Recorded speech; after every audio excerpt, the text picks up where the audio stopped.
di saat ini kami mohon supaya Tuhan Engkau membuka telinga kami, hati kami, dan juga pikiran kami. Biarlah Roh-Mu Tuhan yang kudus itu, yang sudah hadir di tengah-tengah kami, boleh berkuasa atas hati, pikiran, dan seluruh hidup kami, sehingga pada waktu kami dengar firman Tuhan ini, Engkau menuntun kami, Engkau mengubahkan seluruh kehidupan kami, supaya semakin hari kami berjalan bersama dengan Tuhan, semakin kami menjadi serupa dengan Engkau. Tuhan, kami bersama-sama berdoa, kiranya Tuhan Engkau yang berfirman kepada setiap kami, sebab kami anak-anak-Mu sudah siap mendengarkan firman Tuhan. Di dalam nama Tuhan Yesus kami bersyukur dan kami berdoa. Amin. Selamat siang Bapak, Ibu, dan Saudara yang dikasihi Tuhan. Selamat siang. Shalom. Saudara, senang sekali hari ini boleh ada di tengah saudara untuk melayani Tuhan. Saudara, hari ini kita akan bersama merenungkan satu bagian dari firman Tuhan.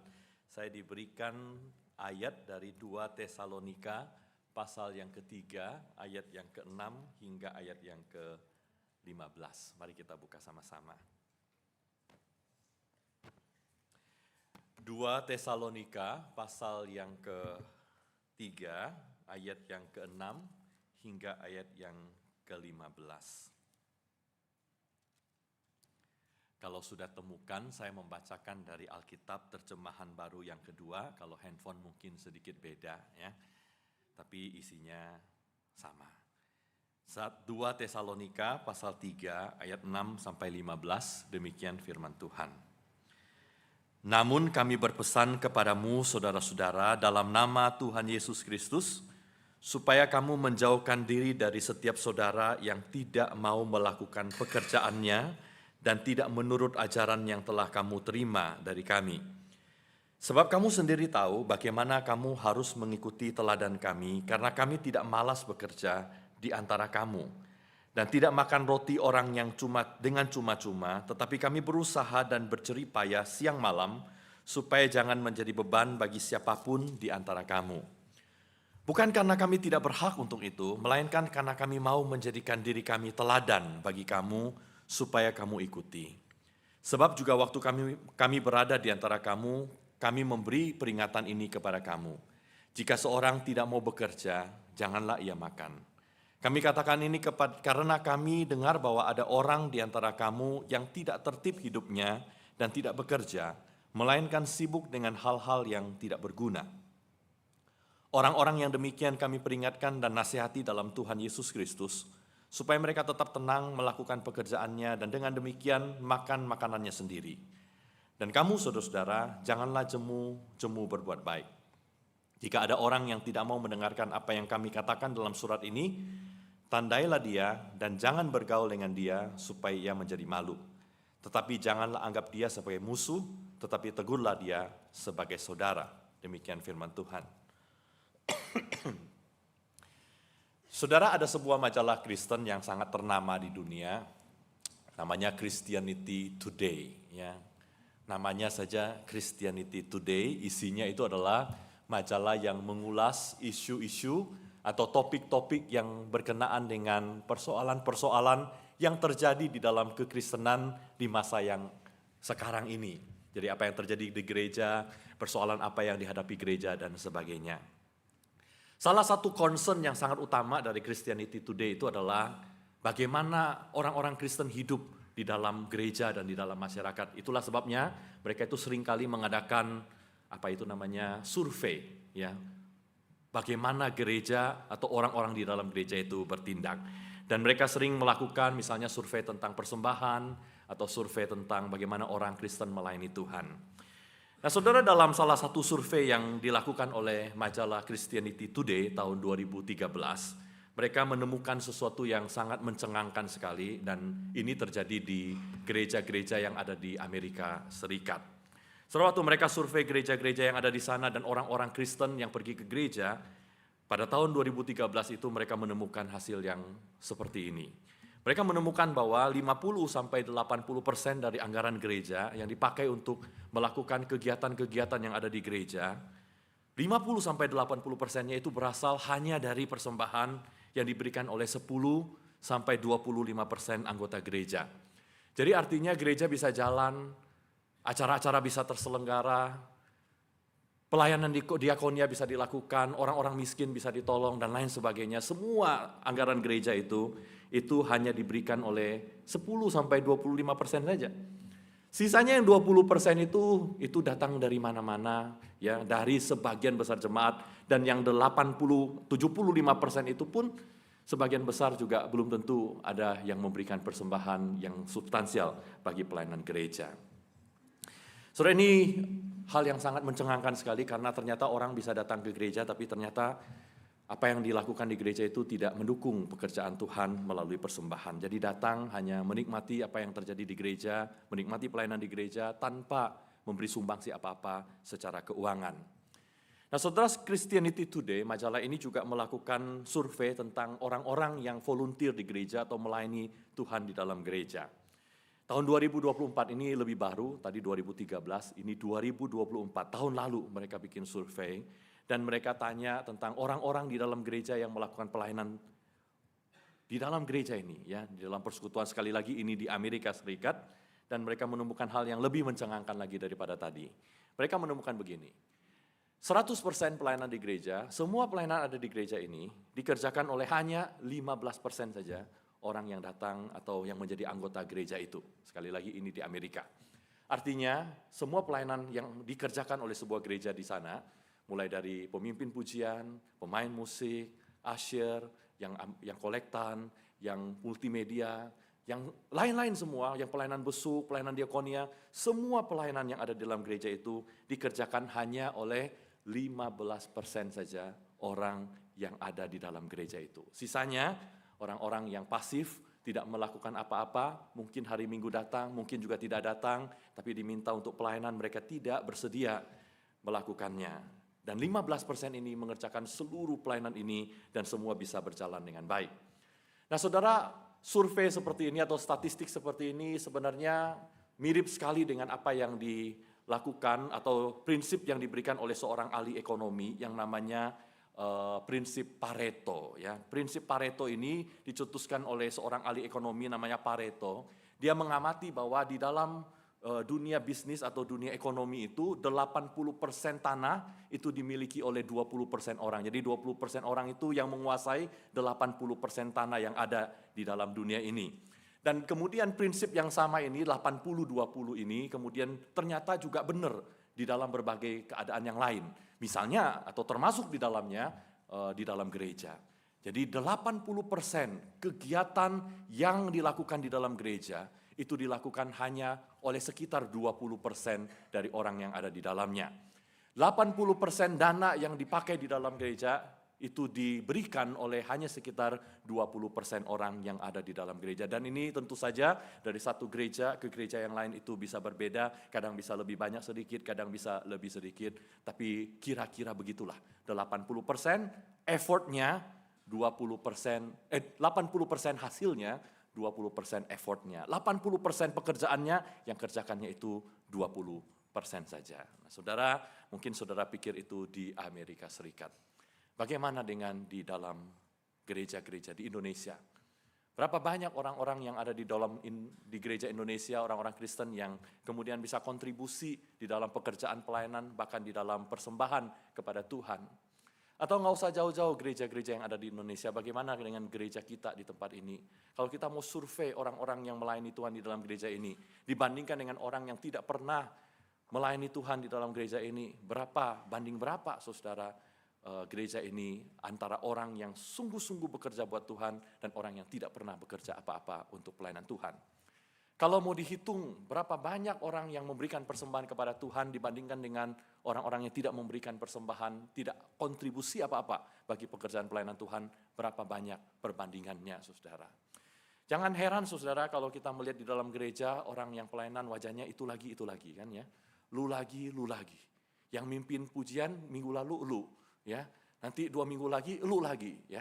Yang main musik kali ini kamu. Tapi minggu depan nggak ada orang lain lagi, kamu lagi yang pelayanan musik. Atau persembahan, kalau ada proyek Natal, atau ada acara Paskah, atau ada proyek pembangunan gereja, yang persembahan, dia lagi, orang itu lagi yang diandalkan untuk memberikan persembahan kepada Tuhan.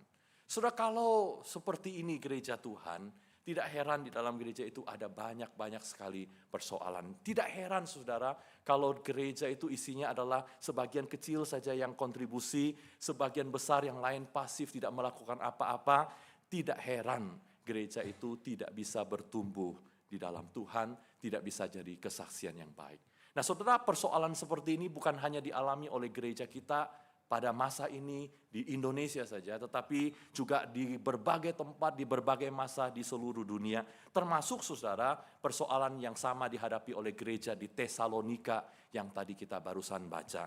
Saudara, pada waktu Paulus menulis surat ini kepada orang-orang di Tesalonika, salah satu teguran yang paling keras yang diberikan kepada mereka adalah seperti ini. Paulus berkata, ada orang di antara kamu yang tidak tertib hidupnya, yang tidak bekerja, melainkan sibuk dengan hal-hal yang tidak berguna.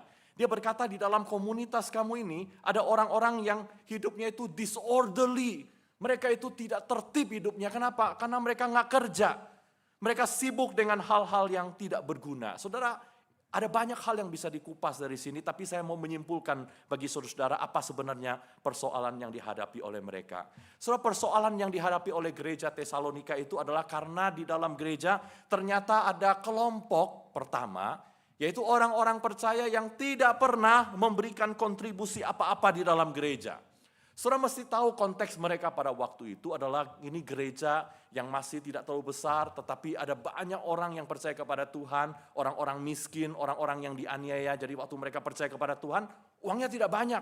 Dan kalaupun mereka ada uang, mereka itu dianiaya oleh masyarakat, dianiaya oleh pemerintah. Lalu mereka di dalam gereja itu, saudara, karena mereka saling merasa sepenanggungan, ada banyak orang yang baik hatinya, lalu memberikan apa yang mereka punya untuk dipakai bersama. Termasuk untuk dimakan bersama. Jadi ada orang-orang baik nih di gereja karena merasa dikasih Tuhan, mencintai jemaat, lalu memberikan makanan mereka, roti mereka bawa ke dalam rumah Tuhan supaya bisa makan bersama, jangan sampai ada yang kelaparan. Tapi saudara, ternyata di antara jemaat yang seperti itu, ada orang-orang yang mulai berpikir begini, oh kalau bisa ke gereja nggak usah beli makanan, kalau begitu kita ke gereja aja. Kita nggak usah kerja. Karena di gereja ada makanan, kita bisa ke gereja untuk minta makanan di situ. Kita bisa menikmati, nggak usah kontribusi apa-apa. Kita bisa malas-malasan, lalu kita akan dapatkan sesuatu dari gereja. Lalu mereka datang ke situ, mereka tinggalkan pekerjaan mereka, mungkin mereka bangun siang-siang, ya. Lalu mereka mulai mengambil makanan yang ada di dalam gereja, tidak mau bekerja. Tapi jangan salah paham, saudara, gereja memang harus memberi makan orang-orang yang tidak mampu. Gereja memang harus menolong orang-orang yang tidak bisa bekerja, saudara, orang-orang tua, orang-orang sakit, orang-orang anak-anak kecil, yatim piatu, perlu ditolong. Tapi Paulus sedang menegur orang-orang yang masih muda, orang-orang yang masih kuat, orang-orang yang masih gagah, yang bisa bekerja, yang bisa kontribusi bagi komunitas mereka. Tapi nggak memberikan apa-apa di dalam gereja, datang itu jadi benalu, jadi beban bagi gereja tempat di mana mereka bergereja. Dan bukan cuma itu saudara, yang menarik adalah mereka itu bukan hanya datang makan makanan yang ada di gereja, tapi mereka itu juga menyebabkan persoalan di gereja. Alkitab tadi berkata mereka itu tidak bekerja, nggak sibuk sebenarnya, tapi menyibukkan diri dengan hal-hal yang tidak berguna. Dalam bahasa aslinya saudara, menyibukkan diri dengan hal-hal yang tidak berguna itu bisa juga artinya dia itu busybodies. Jadi dia orang yang datangnya itu ngerecokin orang. Datangnya itu ngomentarin orang lain, ikut campur dalam persoalan orang lain, dan suka komplain, suka kritik di dalam gereja. Saudara bayangkan orang seperti ini ya, datang ke gereja pada waktu itu, dapat makanan, tapi komplain. Kok makanannya cuma ini aja sih?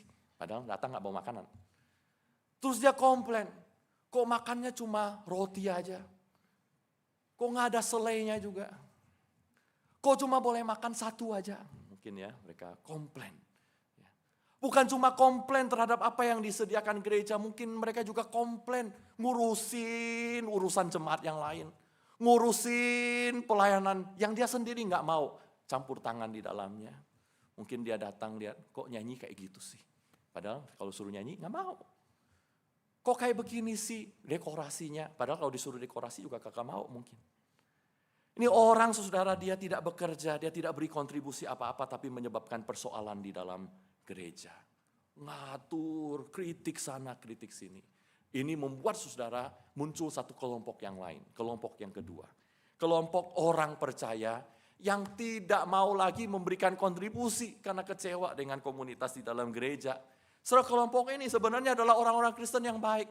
Tadinya datang pelayanan, kasih uang kepada gereja, kasih makanan kepada gereja, bekerja siang malam, susah payah bekerja untuk Tuhan, susah payah bekerja untuk mengasihi orang-orang yang ada di dalam gereja.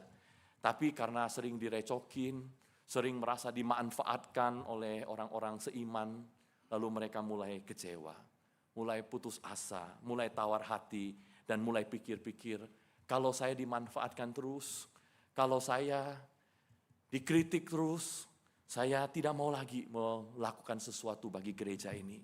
Saya nggak mau lagi beri kontribusi, saya kasih kontribusi, tapi masih terus dihina. Saya melakukan sesuatu, masih terus dikritik. Muncul saudara orang-orang seperti ini di dalam gereja yang merasa pelayanan yang mereka lakukan, kontribusi yang mereka lakukan itu ternyata tidak diterima dengan baik, kecewa dengan komunitas yang ada. Nah saudara, orang-orang seperti ini kalau ada di dalam gereja itu bukan hanya memecah belah gereja, bukan hanya membuat ada orang yang kemudian merasa kecewa dengan gereja, tapi juga tidak jadi kesaksian yang baik di tengah-tengah masyarakat. Saudara, ini orang-orang, saudara lihat saya tulis ya, orang percaya yang tidak pernah, orang percaya yang tidak mau. Ini orang percaya saudara, mengaku percaya kepada Tuhan, mengakunya beriman kepada Tuhan Yesus. Tapi dari luar, masyarakat yang gak percaya kepada Tuhan, lihat mereka di dalam gereja kerjaannya berantem. Kerjaannya ada orang yang tidak mau kerja, orang yang memanfaatkan apa yang ada di dalam gereja. Dan orang-orang yang kecewa, orang-orang yang putus asa, orang-orang yang tidak mau lagi melayani Tuhan dalam gereja. Lalu mereka tidak jadi kesaksian yang baik. Sehingga apa? Gereja gak bisa bertumbuh, gereja gak bisa jadi berkat, gereja jadi olok-olok di tengah-tengah masyarakat. Begitu percaya kepada Tuhan. Orang-orang yang percaya kepada Tuhan jadi malas, orang-orang yang percaya kepada Tuhan jadi penuh dengan konflik. Saudara, kalau kita punya komunitas seperti ini, saudara, itu menjadi persoalan yang besar. Pernah nggak saudara ketemu orang-orang seperti ini dalam gereja? Orang-orang yang sebenarnya nggak pernah ngapa-ngapain dalam gereja, nggak pernah kontribusi, persembahan kagak, pelayanan diajakin susah, nggak mau. Atau ada orang-orang yang memang sudah pelayanan rajin, tapi kemudian merasa kecewa dan putus asa dengan apa yang dikerjakan, melayani dalam komunitas yang kayaknya nggak bisa berubah, begini-begini aja. Dan makin lama makin banyak konflik sehingga menjadi pengen berhenti berkontribusi di dalam gereja Tuhan. Saudara, kalau ada orang seperti itu di dalam gereja ini, kita mesti tanya, apa yang harus dilakukan oleh kita sebagai orang-orang yang mengaku percaya kepada Tuhan dan beriman kepada Tuhan di dalam komunitas ini. Saudara, firman Tuhan hari ini yang kita baca mengajar kepada kita setidak-tidaknya dua hal. Kalau kita mengaku sebagai orang yang percaya kepada Tuhan, beriman kepada Tuhan, dua hal kita mesti ingat kalau kita hidup berkomunitas di dalam gereja Tuhan. Kalau kita adalah orang beriman, jangan pernah lupa, kita harus pertama lakukan sesuatu yang berguna bagi komunitas kita. Jangan jadi orang yang datang tapi tidak ada gunanya apa-apa bagi komunitas kita. Hanya datang terus pulang, tidak ada kontribusi apa-apa di dalam pekerjaan Tuhan bagi orang-orang yang ada di dalam rumah Tuhan. Saudara, Paulus berkata begini kepada gereja yang ada di dalam Tesalonika ini. Dia berkata, sebab kamu sendiri tahu bagaimana kamu harus mengikuti teladan kami. Karena apa? Kami tidak malas bekerja di antara kamu. Tidak makan roti orang dengan cuma-cuma. Tetapi berusaha dan berjerih payah siang dan malam. Sambil pelayanan, sambil bekerja mencari uang. Supaya jangan jadi beban bagi siapapun di antara kamu. Sebab Paulus itu tahu dia berhak sebagai orang yang melayani Tuhan untuk hidup dari pekerjaan Tuhan. Tapi dia tahu juga gereja ini gereja yang miskin, gereja yang gak punya apa-apa. Orang miskin datang membawa makanan supaya bisa menolong orang yang lain. Dia tahu itu semua. Maka dia bilang, saya bekerja keras, berjerih payah supaya jangan jadi beban bagi siapapun di antara kamu. Dia kasih teladan. Jadi seorang Kristen yang baik, anak Tuhan yang baik, dia harus kerja dengan rajin. Supaya kalaupun saudara, kita tidak bisa memberi banyak. Setidak-tidaknya jangan jadi beban. Kalau kita nggak bisa memberi banyak, jangan jadi beban dong. Ya.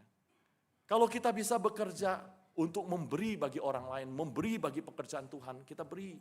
Tapi kalaupun nggak bisa, jangan jadi beban. Tapi tentu Tuhan menuntut kita lebih daripada itu. Orang-orang yang dipanggil oleh Tuhan ini dituntut bukan hanya supaya jangan jadi beban, tetapi supaya di dalam komunitas itu juga bisa ada kontribusinya. Maka saudara, Paulus menasihatkan orang-orang yang ada di dalam gereja Tesalonika ini.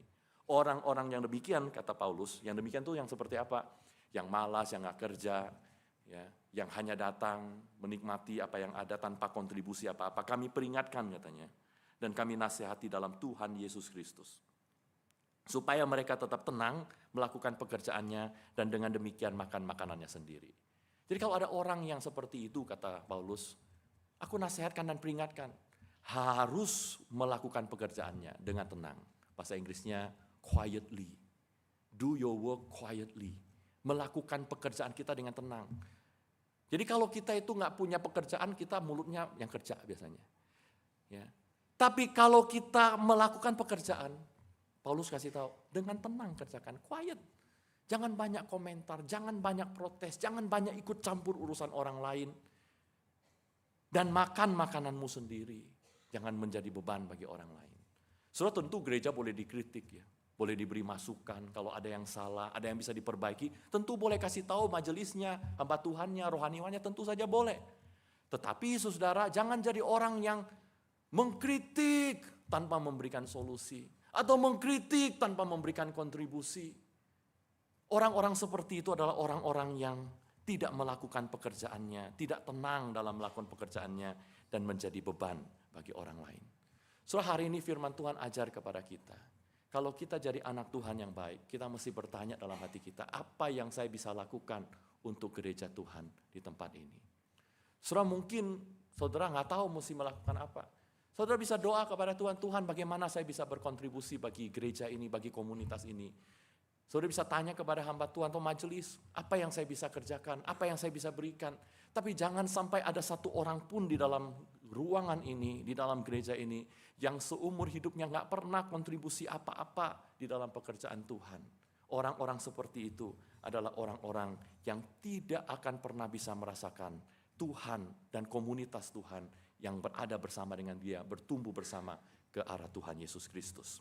Saudara, itu yang pertama, saudara, orang yang percaya kepada Tuhan, yang beriman kepada Tuhan, hidup dalam komunitas, dia harus pikir apa yang dia bisa lakukan untuk berguna bagi jemaat Tuhan, bagi pekerjaan Tuhan.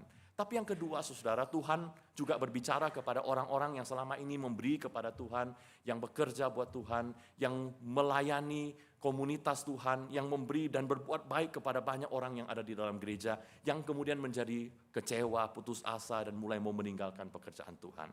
Paulus berkata di dalam 2 Tesalonika ini, dia mengajar kepada jemaat, kalau mereka itu mulai kecewa, mereka harus tetap berbuat baik dalam kondisi apapun. Paulus berkata begini, dan kamu saudara-saudara, janganlah jemu-jemu berbuat baik. Janganlah bosan berbuat baik. Janganlah kamu berhenti berbuat baik. Dalam bahasa aslinya berbuat baik itu juga bisa berarti berbuat hal yang benar. Ya, jangan berhenti, jangan jemu, jangan bosan berbuat baik atau berbuat hal yang benar di hadapan Tuhan. Kalau kamu merasa dimanfaatkan, kalau kamu merasa kehidupanmu itu dikritik, walaupun kamu sudah berkontribusi banyak, jangan jemu-jemu berbuat baik. Karena apa? Karena Tuhan tahu apa yang kita lakukan. Karena Tuhan melihat apa yang kita lakukan di dalam kehidupan kita. Jangan jemu berbuat baik. Teruskan memberi kontribusi di dalam jemaat Tuhan. Tapi saudara, Paulus juga tahu bahwa orang Kristen kalau terlalu baik hatinya, itu pasti akan ada banyak orang yang mau memanfaatkan mereka. Maka Paulus berkata begini, jika ada orang yang tidak mau mendengarkan apa yang kami katakan dalam surat ini, tandailah dia supaya menjadi malu. Tetapi janganlah anggap dia sebagai musuh, tapi tegurlah dia sebagai saudara. So di dalam ayat yang ke-6 sebenarnya Paulus itu sudah mengingatkan kepada jemaat yang ada di Tesalonika, kalau ada orang yang malas bekerja, tidak mau kontribusi, tapi kerjaannya sibuk ngurusin hal-hal yang tidak ada gunanya, jauhilah orang-orang seperti itu. So apa yang mau dikatakan Paulus adalah seperti ini, kita itu berbuat baik kepada semua orang. Tetapi jangan juga jadi orang Kristen yang terlalu naif, yang bodoh, yang bisa dimanfaatkan oleh orang-orang. Kita harus dengan hikmat dari Tuhan melihat orang-orang mana yang perlu dibantu, dan orang-orang mana yang sebenarnya malas yang menjadi beban, yang justru menyebabkan perpecahan di dalam gereja Tuhan. Jangan mau dimanfaatkan oleh orang. Kalau kita ketemu orang seperti itu yang memecah belah gereja, kita itu harus mendisiplin orang-orang seperti itu. Saudara, itulah yang disebut dengan melakukan hal yang benar. Kadang-kadang saudara, berbuat baik itu bukan hanya dengan cara memberikan kepada orang apa yang mereka minta.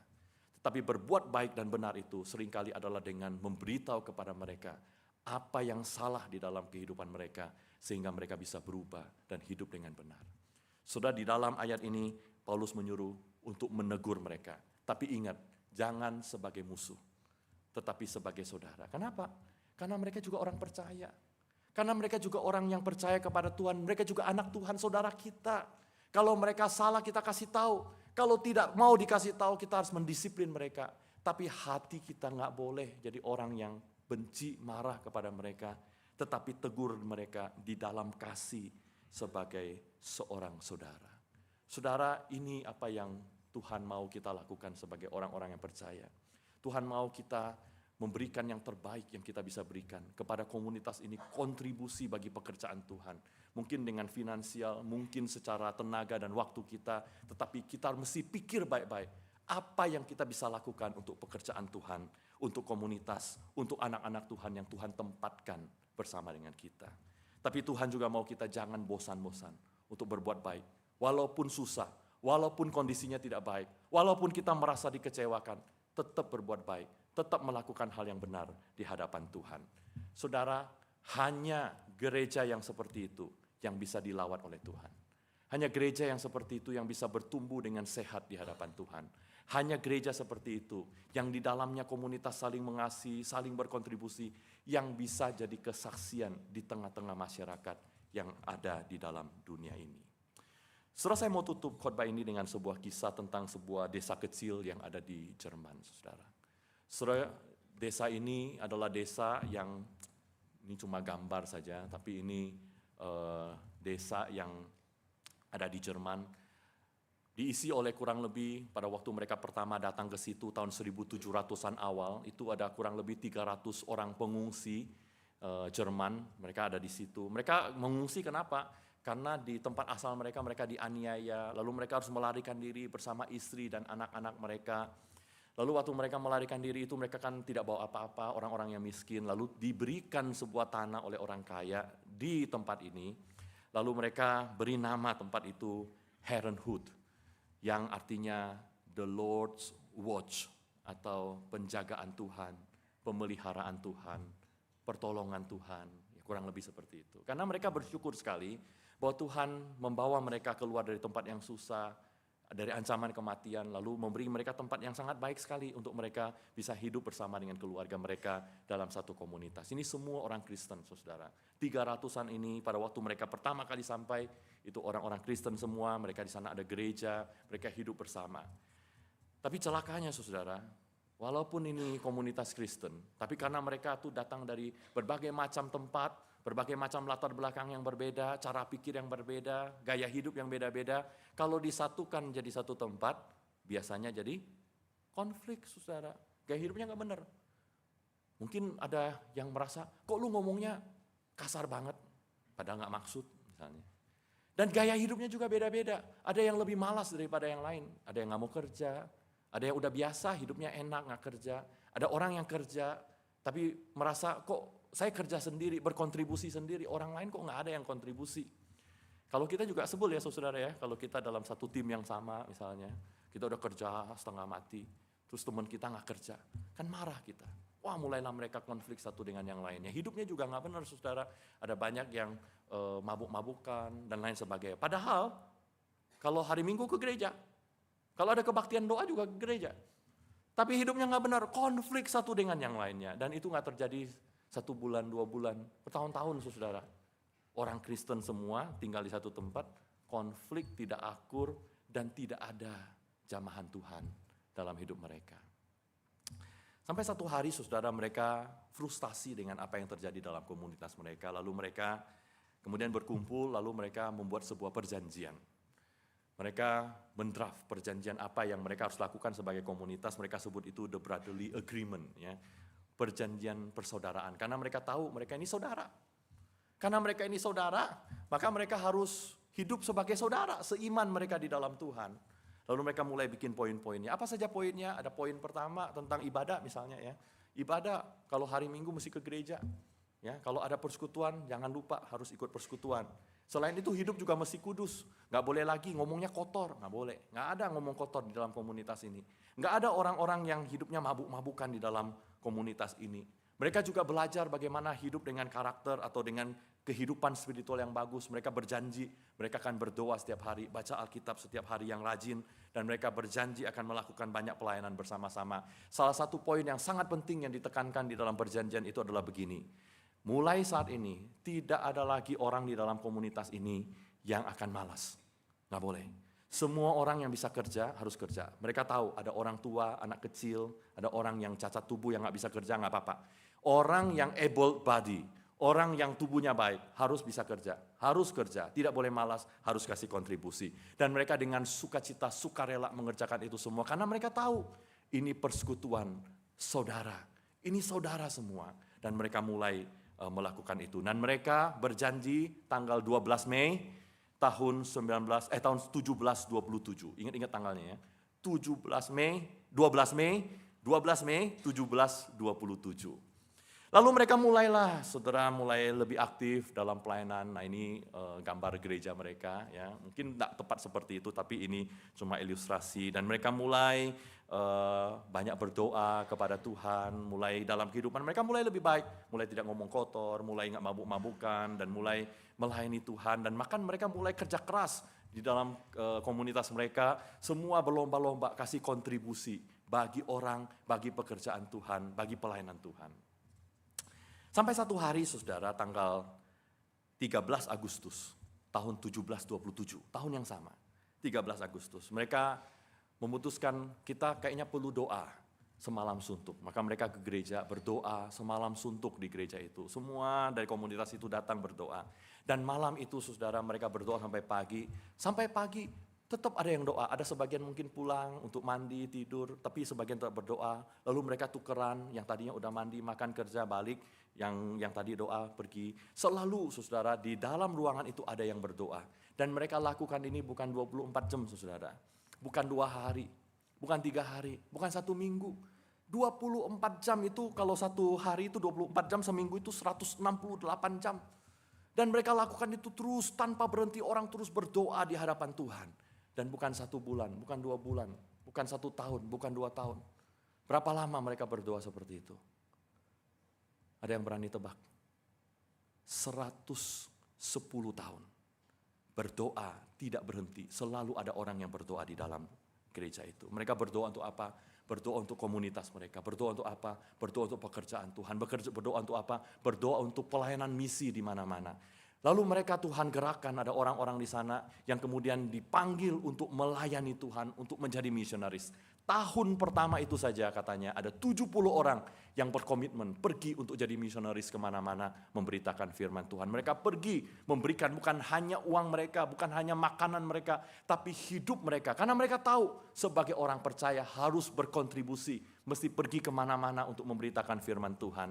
Tapi juga ada orang-orang yang tinggal di dalam komunitas itu, orang-orang yang nggak bisa pergi mungkin, tapi mereka bisa bekerja di dalam komunitas itu. Mereka kerja, berladang, mereka berternak, apapun yang mereka bisa lakukan, kumpulkan uang itu, mereka kirimkan kepada misionaris-misionaris mereka yang mereka utus itu. Karena mereka tahu, walaupun mereka nggak pergi, tetapi mereka bisa kontribusi. Mereka berdoa bagi pekerjaan Tuhan, mereka memberi bagi pekerjaan Tuhan.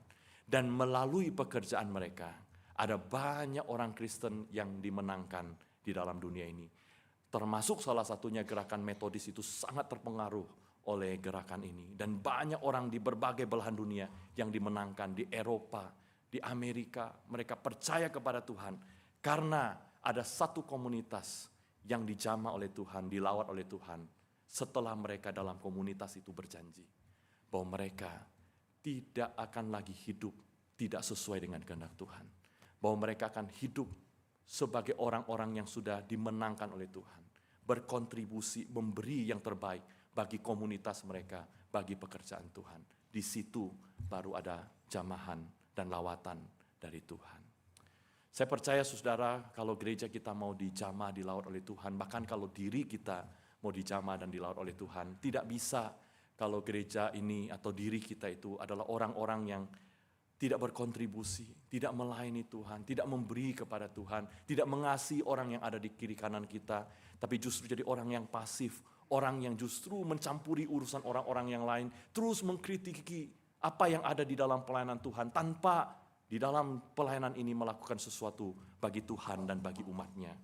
Kalau kita mau gereja ini bertumbuh, kalau kita mau hidup kita dijamah dan bertumbuh di dalam Tuhan, kita mesti tanya apa yang saya bisa lakukan bagi pekerjaan Tuhan, bagi orang yang ada di kiri kanan saya, bagi jemaat Tuhan yang ada di tempat ini.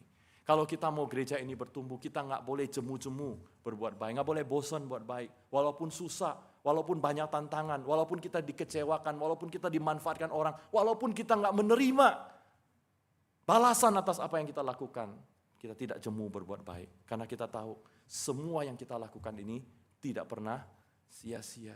Karena Tuhan melihat, ada masanya saudara, Tuhan itu akan menjamah komunitas kita, menjamah hidup kita, dan membuat kita jadi kesaksian yang baik, yang benar bagi banyak orang. Orang-orang dimenangkan melalui komunitas kita.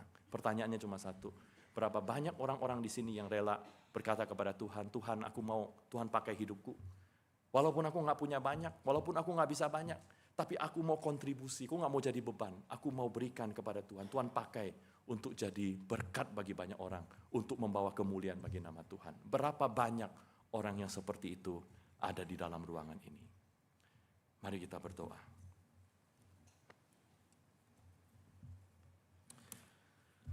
Bapa di surga, kami bersyukur untuk firman Tuhan yang hari ini mengingatkan kepada kami bahwa hidup kami ini Tuhan pilih, Tuhan sudah selamatkan menjadi orang-orang yang beriman kepada Tuhan.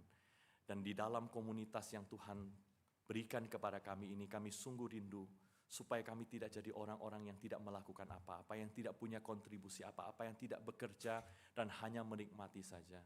Tapi Tuhan, kami mau supaya Tuhan pakai hidup kami.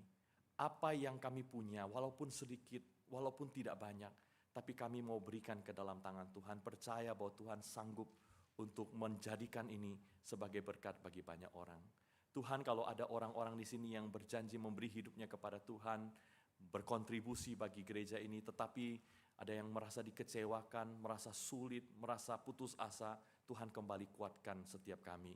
Sehingga kami boleh percaya bahwa tidak ada apapun yang kami lakukan bagi Tuhan dan bagi umat Tuhan yang akan kembali dengan sia-sia.